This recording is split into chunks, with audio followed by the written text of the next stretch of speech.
오늘은 누가복음 19장 1절에서 10절 말씀입니다.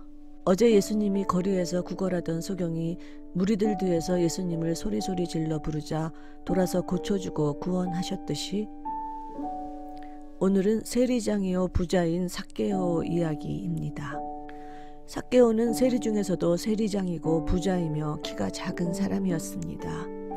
어제 거지 소경처럼 유대인들이 경멸하는 또 다른 사람이었죠. 하지만 그도 작은 키로 예수님께 가까이 갈 수 없으니 예수님 보고 싶은 마음에 뽕나무 위로 올라갑니다. 예수께서 여리고로 지나가시더라. 삭개오라 이름하는 자가 있으니 세리장이요 또한 부자라.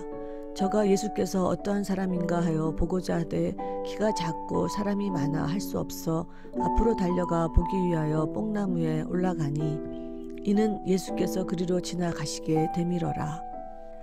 그런데 지나가시던 예수님은 뽕나무 위에 삭개오를 보셨습니다. 아마도 간절히 예수님을 바라던 그 마음속 열망을 보신 것 같습니다.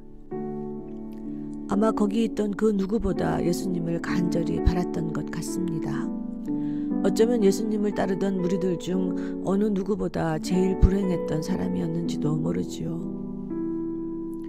예수님은 이런 삭개오의 간절한 마음을 보시고 그를 부르시고 그의 집에 유하겠다 하니 삭개오도 즐거이 예수님을 영접합니다. 하지만 사람들은 죄인의 집에 들어간 예수님을 비난합니다. 다시 말해 주변의 다른 사람들은 자신이 죄인이 아니라 예수님을 당당히 따라갈 수 있는 의인으로 생각한다는 거지요. 예수께서 그곳에 이르사 우러러보시고 이르시되 삭개오야 속히 내려오라. 내가 오늘 네 집에 유하여야 하겠다 하시니 급히 내려와 즐거워하며 영접하거늘 무사람이 보고 수군거려 가로되 저가 죄인의 집에 유하러 들어갔도다 하더라.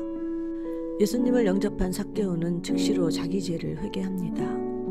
그리고 소유의 절반을 나누겠다고 하니 예수님은 구원이 이 집에 이르렀다고 하시고 인자가 온 것은 잃어버린 자를 찾아 구원하려 함이라 하십니다. 삭개오가 서서 주께 여짜오되 주여 보시옵소서 내 소유의 절반을 가난한 자들에게 주겠사오며 만일 네 것을 토색한 일이 있으면 4배나 갚겠나이다. 예수께서 이르시되 오늘 구원이 이 집에 이르렀으니 이 사람도 아브라함의 자손이미로다. 인자에 온 것은 잃어버린 자를 찾아 구원하려 함이니라. 오늘도 우리는 두 종류의 사람을 봅니다. 자신이 죄가 없다 자신하며 당당히 예수님 곁을 따라다니며 죄인들을 정죄하고 가까이 하지 않는 자들과 자신이 죄인이라 생각하며 예수님께 가까이 갈 수도 없어 멀리서라도 예수님을 바라보려는 사람입니다. 남을 정죄하는 사람과 내 죄를 회개하는 사람입니다. 예수님은 후자의 그 마음만 보시고도 그를 친히 찾아오셔서 구원하셨습니다. 삭개오가 재산의 반이나 나누고자 하는 것은 진정으로 자신의 죄에 대해 통회하는 마음을 보여줍니다. 예수님은 바로 그 마음을 보시고 그를 구원하셨습니다. 예수님 곁에 바짝 따라다니는 것, 늘 교회 일에 열심이고 남의 눈에 신실한 성도인 것이 중요한 것이 아니라